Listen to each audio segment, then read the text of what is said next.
Hello, hello, hello, and a very warm welcome to episode 2 of the IoPPN Research Festival podcast. The festival takes place in South London on Wednesday the 15th of May 2024, and this year the theme is Origins and New Beginnings, and there'll be keynote talks from Melanie Abas, Emily Simonoff and Edgar Jones. And we're focusing on Origins in this second podcast episode as we meet Edgar Jones, Professor of the History of Medicine and Psychiatry at the IoPPN. He was awarded a Wellcome grant to explore the clinical and research blueprint of the Maudsley Hospital, from its foundation in 1916 to the immediate post-1945 years. And over the next 15 minutes we'll hear about the founding of the Maudsley at the beginning of the 20th century and the turbulent times through which this hospital grew. I'm Edgar Jones. I'm Professor of the History of Medicine and Psychiatry at IoPPN, and I've researched over a number of years the history of the Maudsley Hospital, what it did, where it came from, what it's trying to achieve. So I guess to put it into context for us, maybe, you could start off by painting a bit of a picture of what psychiatric care was like at the beginning of the 20th century. Before the Maudsley Hospital was founded, psychiatry was devolved to the counties. So each county had to build its own asylum and was legally responsible for treating anyone who suffered from severe mental illness. And some of these hospitals became increasingly large. There were 1,000 beds, and they sited them in the countryside because it was peaceful, away from the stresses of a city. And they almost developed as little settlements in their own right, with farms, recreational areas, staff lived on the site. And although that was efficient, it kind of meant that they were divorced from mainstream life, and it marginalized the asylum system, cut it off from medicine, cut it off from people generally, and it promoted stigma. And what sort of people were in those institutions before the First World War, and what kind of treatments, if any, were available for people? I think they accommodated a cross-section of the population because you had to be psychotic. You had to be very, very unwell before you could be admitted to an asylum, because government funding followed your admission and your care. So you had to be sectioned to be in one of the hospitals. And of course, mental illness is no respecter of class, education, or background. So there would have been across the range, men, women, small children sometimes, a very diverse population. But I guess all brought together because they were really suffering from some really very difficult illnesses, tough illnesses that were difficult to live with. So in 1907, Henry Maudsley and Frederick Mott drafted this ambitious agenda for not just treating severe mental illness, but also researching it. Can you summarise their plans for us? Mott worked at Claybury Asylum, and he was worried that people were being admitted and spending long periods of time without an increase in understanding that the illnesses had kind of become accepted. And he felt that not enough people were thinking about the causation, ways of improving care, and just generally being more optimistic about what could be done and maybe what could be discovered to make people's lives better, to improve the quality of treatments. So he linked up with Henry Maudsley, who was benefactor, to try to think of a way they could design a new hospital on a smaller scale that would be more user-friendly and would allow research and experiment into new and more productive forms of treatment. So the Maudsley opened quite a few years after that. There's something that happened in between, I think, quite a big historical event. Yes, sadly their plans were interrupted. The building work was going ahead. I mean, there was a short strike, I think, in about 1913, but it wasn't far off being completed when the First World War breaks out. And King's across the road, which is also a brand new hospital, is taken over by the War Office to treat the sick and wounded coming back from France. And then they begin to use the Maudsley as soon as it's open and ready to go in 1915. They start to admit service patients to the Maudsley buildings, and it becomes the neurological psychiatric annex to King's College Hospital across the road. What happened then after the First World War, the proper opening, if you like, of the Maudsley Hospital in London? So what was that, early 20s, something like that? Give us a picture of the kinds of patients that were being cared for, sorts of treatments that were being offered at that point.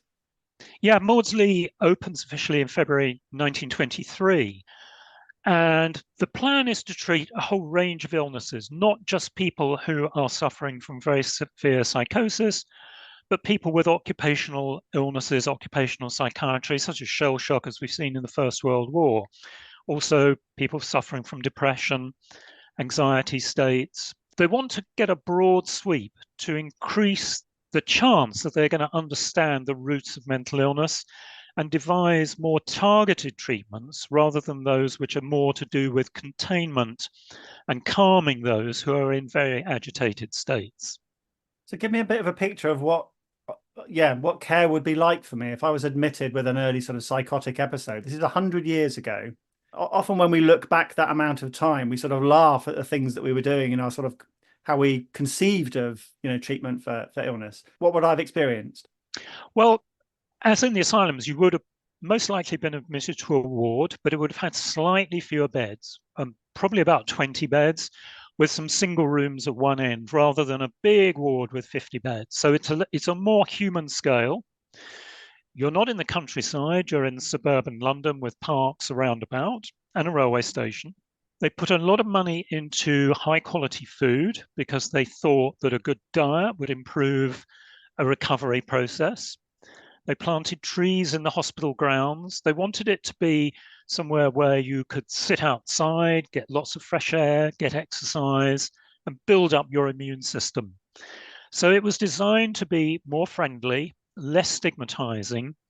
And the architecture was the English Renaissance style, so red brick, Portland stone. So it was a friendly kind of English place, which if you didn't look too closely, you could think it was a town hall or some sort of local building, but not an asylum. It was designed to get away from the old-fashioned picture of the big asylum.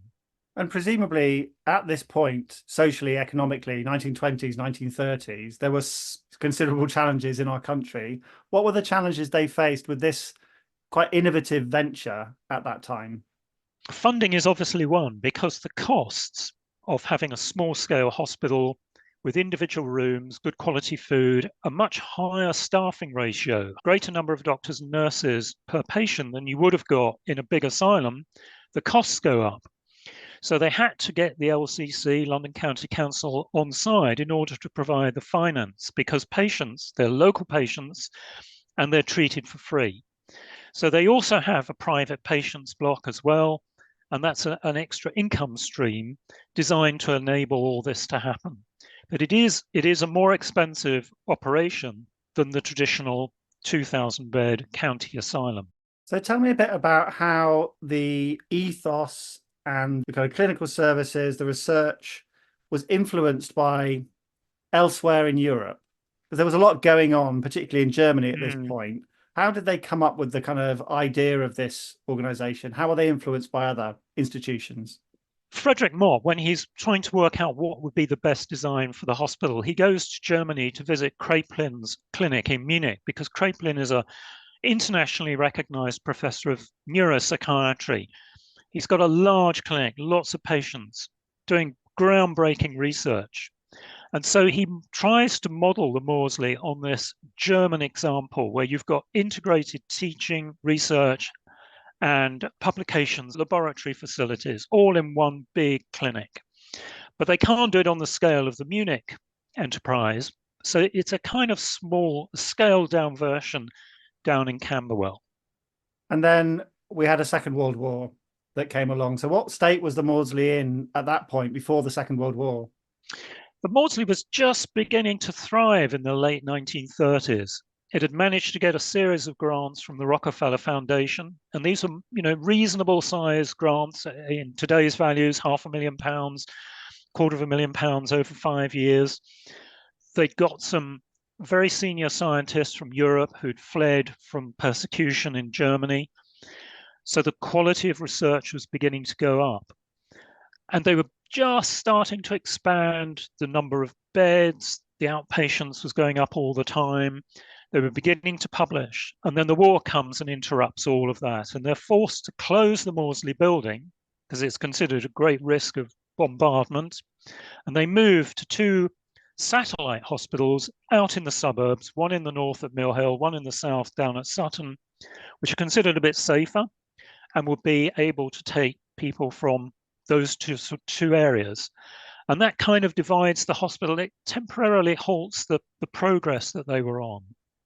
And presumably this is pre any kind of medication for people with psychosis at this point in the 20s and 30s. What are the kind of biological interventions that we're using here, or was that not on the agenda? They were looking for effective medicines, but you're right, there were no antipsychotic drugs, there were no antidepressants. All they had were drugs that made you sleepy, and they had the amphetamines coming in, which gave you a lift in the late 1930s. But this was the big drive, to find some antipsychotic medicines, antidepressants, but we're still some way off. Those don't start appearing until the 1950s. But what does come in from Europe are radical physical interventions. You get ECT, for example, in the late 1930s, and you're also beginning to get a more aggressive leucotomy and lobotomy, and insulin coma therapy as well.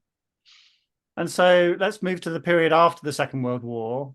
Tell us a little bit about how the Maudsley kind of adapted and grew at that point. This is when things really started to come on apace. Yeah, 1948 represents a turning point because, first of all, the Maudsley Hospital and its medical school become part of the British Postgraduate Medical Federation, and that gives them immediate access to funding.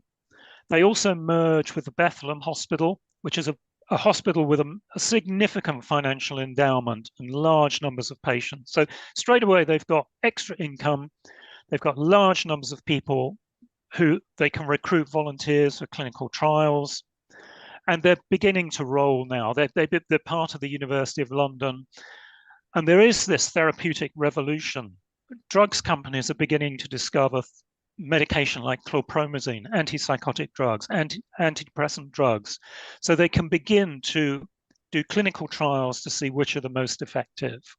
It's fascinating that you spent, a significant amount of time looking at this period, 100 years ago. I'm interested in your sort of sense now of where the Maudsley is right now at the beginning of the 21st century and what's likely to happen over the next sort of 40 to 50 years. We're hoping that there's a new period of expansion and innovation. We've got the psychedelic assisted psychotherapists coming along. We've got all the imaging work. We've had the epidemiological studies. So it looks as though there may be a period where there will be some exciting interventions in new treatments in a way that there hadn't been maybe in the last 20, 25 years, where the progress had been much slower. But it's very much at the stage of research and finding out what is potentially possible. But the use of psychedelic drugs combined with psychotherapy, multidisciplinary teams, there is a hope that there will be an increase in the pace of innovation and therapeutic success. And we started off talking about removing people from society, putting them in an asylum in the countryside, the stigma associated with that. I wonder if you could kind of reflect on how you feel mental health services are accessible now for people and where we're at in this journey of removing stigma, normalizing these experiences. Do you feel like we have solved that problem, or do we have some way to go still? We solved part of it. I mean, we've, as you say, we've moved from the asylums to care in the community. We've expanded the range of psychotherapies, behavioral therapies. There's a much greater range of innovative and exciting interventions. But the problem is the share of the NHS, which is diverted towards mental health services, has been cut in real terms. The budgets have gone down in real terms, and psychiatry seems to have taken a significant hit. So it's kind of frustrating in a way that there are a lot of important innovations, new treatments, but access to them for funding issues is not great. There's often long waiting lists. I mean, I have students with mental health issues, and we know the services are there, but it's very difficult for them to get treatment quickly. And when they do get treatment, do they get the full amount of time that they need? And at the moment, I think more progress needs to be made. So finally, give us an advert, give us a sort of 30-second pitch. Why should people come along to the festival and listen to your talk? Come along, listen to the talk, because you'll discover where the Maudsley came from, what it was trying to do, where it went wrong, and the things it did to put it right and get itself moving in the post-Second World War world.